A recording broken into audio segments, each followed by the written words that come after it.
کہ یہ جو معاشرے میں بگاڑ ہے، جہاں تک میری سمجھ ہے یا رائے ہے یا جس نتیجے پہ میں پہنچوں، تو میں سمجھتا ہوں کہ دو بڑی ہستیاں ہیں جو سب سے زیادہ ذمہ دار ہیں۔ ایک وہ پیرنٹس ہیں جو ان کا فرض منصبی تھا، وہ اس سے انہوں نے جو ہے نا پردہ پوشی اختیار کر لی ہے، اور دوسرا جو ہے وہ ٹیچرز ہیں، استاد ہیں، کہ وہ ان کا جو فرض منصبی تھا، یا وہ ٹیچر اکثر ایسے ہیں جو اہل ہی نہیں ہیں اس شعبے کے اور ان کو ٹیچر بھرتی کر دیا گیا، وہ استاد بن گئے ہیں۔ تو معافی کے ساتھ کامرس میں اب ان کو استاد تو کہا جاتا ہے، لیکن وہ ایکچولی استاد نہیں ہیں، وہ دراصل جو ہے نا ایک کالی بھیڑ کی طرح ہیں، ٹھیک ہے۔ تو ان کالی بھیڑوں کو ہمیں تلاش کرنا، اور پیرنٹس میں اکثر یہ ہے کہ چونکہ پھر ان کے پیرنٹس کی بھی خرابی ہے کہ انہوں نے اپنے بچوں کی تربیت نہیں کی، وہ بڑے ہو گئے، ان کی شادیاں ہو گئی، وہ پیرنٹس بن گئے، تو ظاہر ہے وہ اس قابل ہی نہیں تھے، تو پھر ان کے بچے ہوئے تو انہوں نے ان کی نگہداشت ہی نہیں کی، ٹھیک ہے۔ تو جو سائیکالوجسٹ ہیں وہ یہ کہتے ہیں کہ بچہ جو ہے تقریباً 5 سے 7 سال تک اپنی ماں کو کاپی کرتا ہے، ٹھیک ہے، ماں ہی اس کے لیے سب کچھ ہوتی ہے۔ جب 6-7 سال کا بچہ ہو جاتا ہے، تقریباً یہ 12-13 سال تک یہ اپنے والد کو کاپی کرتا ہے، اس کی جوتیاں پہننے کی کوشش کرتا ہے، اس کے ساتھ جانے کو، مسجد میں وہ جا رہا ہے یا کہیں کام دھرنے کے لیے، بچی خواہش ہوتی ہے میں بھی، وہ ٹور ٹار، اس کی چال چلن، گفتگو، لہجہ، وہ اپنے باپ کو فلی کاپی کرتا ہے اس عمر میں۔ اور پھر جب 13 سال سے بچہ اوپر جاتا ہے تو وہ پھر باپ کو بھی کاپی نہیں کرتا، وہ ایک نئے ماحول میں آتا ہے اور معاشرے کو کاپی کرتا ہے، وہاں سے وہ ایک اپنا کریکٹر ڈھونڈتا ہے اور اس کو کاپی کرتا ہے۔ شاید وہ اس کا کوئی مینٹور بھی ہو سکتا ہے، وہ اس کا کوئی دوست ہو سکتا ہے، وہ اس کا کوئی رہبر ہو سکتا ہے، وہ اس کا استاد ہو سکتا ہے، کوئی بھی ہو سکتا ہے، وہ اچھا بھی ہو سکتا ہے، برا بھی ہو سکتا ہے، وہ ایک کریکٹر ڈھونڈ لیتا ہے اور اس کو وہ کاپی کرتا ہے۔ اب وہ اس کے لیے سب سے زیادہ امپورٹنٹ وہ ہے، یہ نہیں ہے۔ بچے کے تقریباً جو 18 ایئرز ہوتے ہیں یا 20 سال، ابتدائی 20 سال، یہ بہت کروشل ہوتا ہے۔ اس میں اگر کمی رہ گئی نا تو بس آگے والی زندگی اس کی بڑی خطرناک، سنبھل جائے تو ایک الگ بات ہے، کوئی اس کی زندگی میں ایسا ٹرننگ پوائنٹ آ جائے، ورنہ بہت مشکل ہے۔ اور اگر یہ سال اس کے بہت اچھے ہو گئے تو بہرحال کوئی اچانک مصیبت نہ آ پڑے تو، ورنہ یہ بہت مشکل ہے کہ وہ پھسل جائے، ٹھیک ہے، ڈگمگا جائے۔ وہ تربیت یافتہ انسان ہوگا، وہ اپنی ذات کے لیے بھی اور دوسروں کے لیے بھی فائدہ مند ہوگا، ٹھیک ہے۔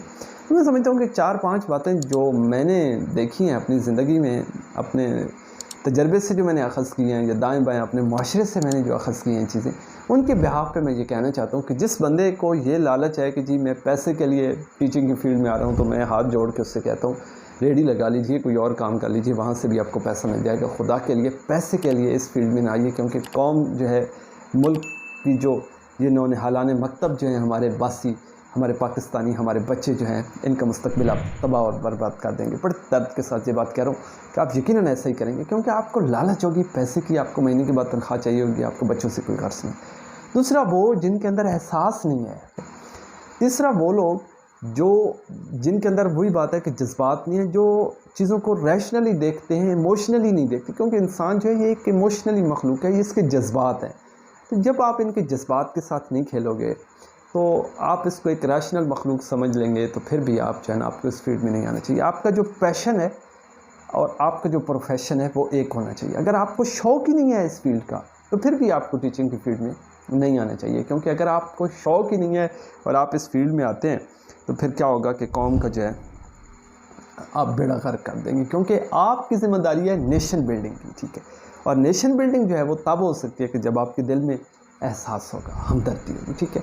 اور اگر آپ کی سوچ ٹھیک نہیں ہے نا، آپ لاکھ کسی کو بیٹا بیٹا کہیں، وہ کاماز میں کہے گا کہ یہ اس کی سوچ اپروچ ہی ٹھیک نہیں ہے، یہ اوپر سے بیٹا بیٹا کہہ رہا ہے، اندر اس کے کچھ اور چل رہا ہے، ٹھیک ہے۔ تو وہ آپ کی یہ بات بھی ماننے کے لیے تیار نہیں۔ وہ چھوٹا سا بچہ ہے، وہ اتنا، آج کا بچہ جو ہے اتنا سمجھدار ہے، اتنا سینسٹیو ہے، اتنا ہوشیار ہے کہ میرے چھوٹے جو کزن ہیں یا دائیں بائیں، وہ دیگر اسکولوں میں ان سے شام کو بیٹھ کے پوچھتا ہوں کہ بھئی ہاں جی کیا کہتے ہیں، آپ کی کیا رائے ہے اسکول کے بارے میں، کون سا ٹیچر اچھا ہے، کون سا آپ کو پسند ہے، کون سا پسند نہیں ہے، کیا سیکھا۔ وہ جب باتیں کرتے ہیں تو میں بڑا حیران ہوتا ہوں کہ چھوٹے چھوٹے بچے اور کتنا آبزرو کرتے ہیں، تو جو ذرا بڑا بچہ ہوگا وہ کتنا آبزرو کرے گا، اس کی سوچ کیا ہوگی۔ تو آپ تو اس کے لیے، بچے کے لیے ایک جو ہے نا، ایک چلتا پھرتا ایک عمل کا نمونہ ہے، ٹھیک ہے۔ آپ چل رہے ہوں گے تو بچہ آپ کو کاپی کر رہا ہوگا، آپ خاموش بیٹھے ہوں گے بچہ آپ کو کاپی کر رہا ہے۔ آپ کا شاید ایک کیمرہ ہوتا ہے جو 22-30 بچوں پہ لگا ہوتا ہے، لیکن 30-22 وہ کیمرے جو بچوں کے ہیں وہ آپ پہ لگے ہوتے ہیں. خدا را یہ آپ جو ہے نا بعض لوگ یہ بھی کرتے ہیں کہ صرف 1 پہ 2 پہ 3 پہ آپ نے کیمرہ فٹ کر دیا، باقی سب کو نظر. کیمرہ جو ہے نا ناانصافی نہیں کرتا، وہ سب کو کیپچر کرتا ہے. تو آپ کیمرے کا رول پلے کر رہے ہوتے ہیں. سب بچے آپ کے بچے ہیں، ٹھیک ہے، وہ ایک جیسے ہیں، ان کے ایکول رائٹس ہیں.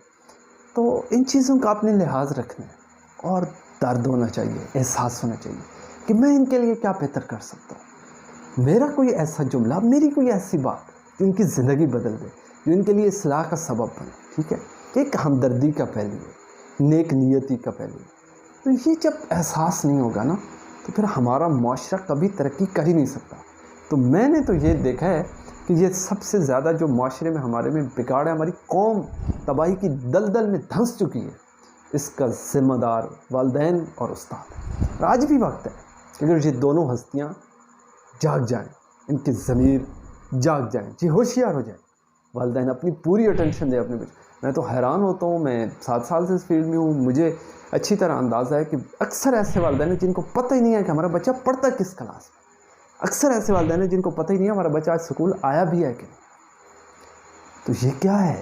احساس کا نہ ہونا ہے، یہ غیر ذمہ داری ہے. اور ٹیچر جو ہیں وہ بھی اپنا ٹائم پورا، بھئی ہم 8 گھنٹے والے استاد نہ بنیں، ہمیں تو یہ شعبہ اپنے اوپر طاری کرنا ہے تو بھائی 24 گھنٹے ہمیں استاد بن کے دکھانے ہیں. ہر وقت ہم استاد ہیں، ہم بچے کی رہنمائی کے لیے دستیاب ہیں.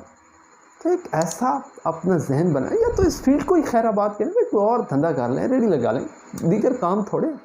اس پیشن میں آنا ہے تو یہ غریبی والا پیشن ہے، مسکینی والا پیشن. یہ محنت طلب کام ہے، راتوں کو جاگنا ہوگا، دعائیں کرنی ہوں گی، محنت کرنی ہوگی، اس قوم کی تربیت کرنی ہوگی، اپنے آپ کو دیکھنا ہوگا، اپنی نیت کو دیکھنا ہوگا، اپنی سوچ کو دیکھنا ہوگا، اپنی فکر یہ بھی دیکھنا ہوگا کہ میں اہل بھی ہوں اس کام کے لیے کہ نہیں. یا اللہ دعا کرنی ہوگی کہ مجھے اس کام کے لیے اہل بنا دے. پھر کچھ تبدیلی آئے گی، پھر معاشرہ ترقی کرے گی، پھر قوم بنے گی. ایسے تھوڑا ہی ہے، باتوں سے قومیں نہیں بنتی.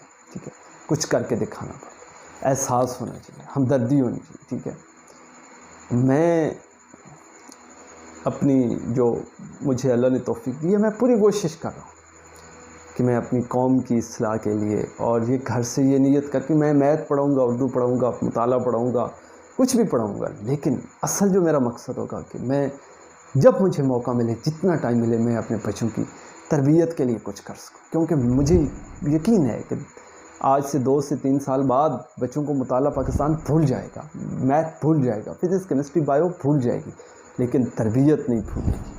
وہ جملے نہیں بھولیں گے، وہ زندگی کے پل پل پہ ان کے کام آئیں گے، ان کی رہنمائی کریں گے کہ اب مجھے کہاں پہ کہاں کتنا بولنا ہے، کتنا خاموش رہنا ہے، کس کی بات سننی ہے، کیسے بیہیو کرنا ہے، کیسے ریئیکٹ کرنا ہے. ٹھیک ہے، تو اکثر یہ ہے ہمارا مسئلہ کہ ہم بچوں کے ساتھ ریپو بھی بلڈ نہیں کر پاتے. Reward is rapport building, rapport build کرنا نہیں آتا ہمیں، ہک بلڈ کرنا نہیں آتا، بچوں کے ساتھ اپنے آپ کو جوڑنا ہی نہیں آتا. ایک گیپ ہے ٹیچر اور اسٹوڈنٹ کے درمیان، اور کہیں پہ ہم پھر اتنا آگے چلے جاتے ہیں کہ وہ جو لمٹ ہے، جو حد ہے، اس کو کراس، جو بارڈر ہے، جو ریڈ لائن ہے، اس کو کراس کر جاتے ہیں. تو ہمیں ایک ریڈ لائن کو بھی کراس نہیں کرنا اور گیپ بھی نہیں رکھنا، اس کو بھی ختم کرنا ہے، اور ایک ریپو بلڈ کرنی ہے.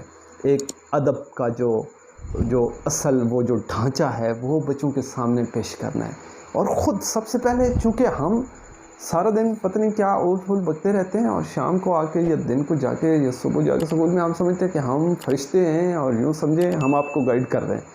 تو بچہ آپ کے لفظوں سے متاثر نہیں ہوتا، وہ لفظوں کی تاثیر سے متاثر ہوتا ہے. اور تاثیر تب پیدا ہوتی ہے جب آپ وہ چیزیں اپنے اوپر طاری کرتے ہیں. جملوں میں تاثیر تب آتی ہے کہ جب وہ آپ کے دل سے نکلتے ہیں. جب صرف زبان سے، دماغ سے آ رہے ہیں، زبان سے نکل رہے ہیں، تو وہ پھر لفاظی ہے.